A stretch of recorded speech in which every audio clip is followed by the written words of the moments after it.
Okay, so I guess I missed a whole bunch of cards because whenever I got to a basic land and it took up a big section of the page, I forgot to look down. Anyway, so we have Gargoyle Castle. Oh, by the way, this auto screen recorder software, it's expired, so I guess it comes up with this really annoying persistent bubble on the screen when it's recording. But they want $50 to register it, so I'm not even going to consider that. That's this software is okay, but it's certainly not $50 software.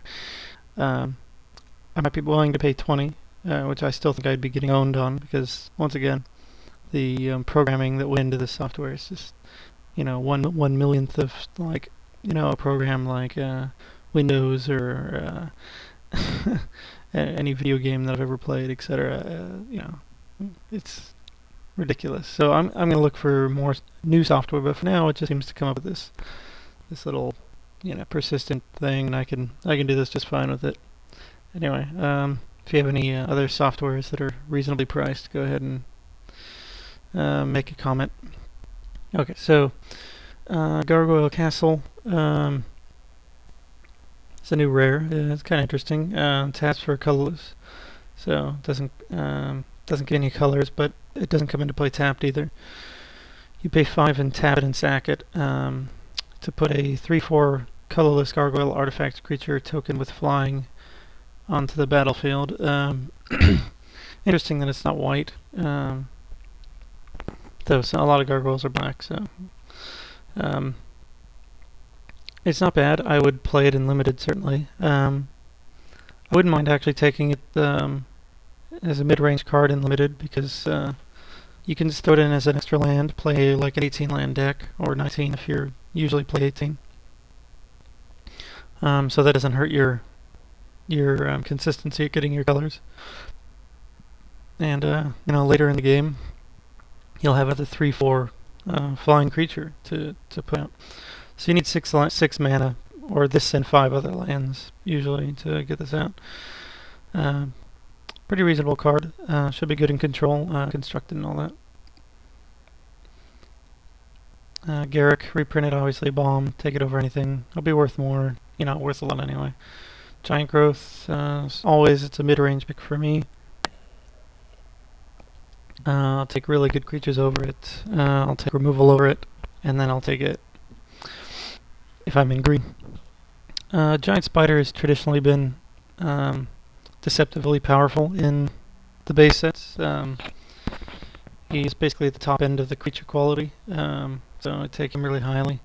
Probably even take him over good or bad removal. So Giant Spider is really good. Generally, you need it to stop flyers. Glacial Fortress artwork's really cool. It's the blue-white land. Not sure why it's white, because it looks like it's a super tall fortress, and white's like flat. So I guess castles are considered white now, kind of like white land, and I mean it's blue because it's obviously it's ice, but another really good one. The blue, all the ones with blue in them are likely to be the more valuable ones, and then the red, green, black, red, green, white ones will be less valuable because these lands are just going to be better in control. But all of them are going to be pretty good. So probably as good as the Pain lands were overall. In some ways worse, some ways better. Kind of balances out. Glorious Charge, 2, colorless and white. Creature you control get +1/+1 until end of turn. I think there was another card that did this for 3 in the last set, so they made this a little better. Of course, it should really just be 1 white. Since you have like a rare enchantment that's the same casting cost, that just gives all your white creatures +1/+1. But it's a surprise. I take it as a low-end kind of card, mid-range, low-end. Any good creature I'll probably take over it, removal, etc. So maybe it's the 9th, 10th pick, that's fine. Goblin Artillery I always really liked. 3 for a 1/3, so it can block Grizzly Bears. Taps to do 2 damage to a creature and 3 to you. Kills a lot of guys in limited, and generally you're willing to pay 3 life to take out a take out one of their creatures. And if you're not, it still blocks. And sometimes you can finish a game if you're ahead in the life race. So I'd probably take that as high as or right after regular removal, I would think.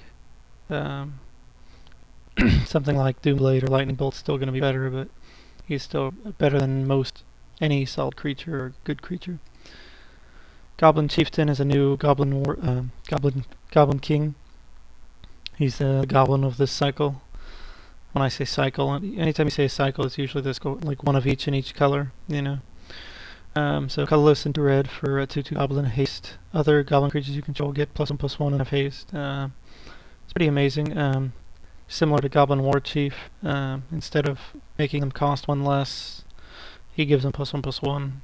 War Chief's better, but this guy's also really good, and they're good together too. So in limited though, I mean, it just depends on how many goblins you can get, how good he would be. He's still 3 for a 2/2 haste, and if you have any goblins, that's a bonus. So you could take him, you know, as a high creature pick. Goblin Piker, you know, come with these guys 3/2s.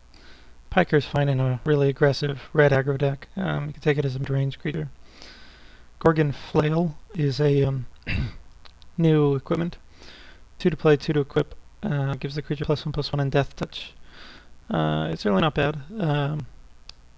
In a set, like in a base set, I would actually take this pretty highly. Probably over really good creatures. Maybe probably after removal. Being able to turn any one of your guys into something they can't, you know, block without losing a guy is pretty good. And it's not like super expensive. And you know, it tends to be a fairly slow format. Gravedigger's always been a really high pick, top of the creature picks. You take removal over it though. Great Stag Sable is a new card they printed to hose fairies even more.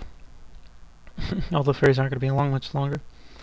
Colorless and 2 green for a 3/3. Can't be countered, which seems to matter less and less these days, but that's fine. It's a nice bonus.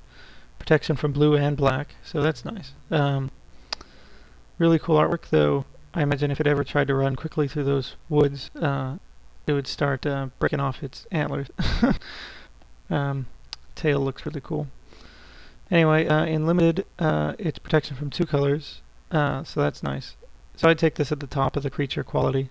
I'd take removal over it, though. Well, I don't know. It depends on what it's going to be worth. So it may be worth like a $2 rare, $1 rare, in which case it's not worth rare drafted. We'll see. Probably something like that.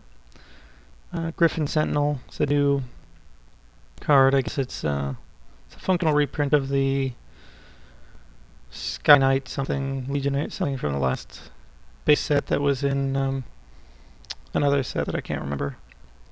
I think it might have been Mirror and Block. So this is 2 and white for a 1/3 flying vigilance. These guys have always been solid. Take them in a mid creature picks, so mid pack pick.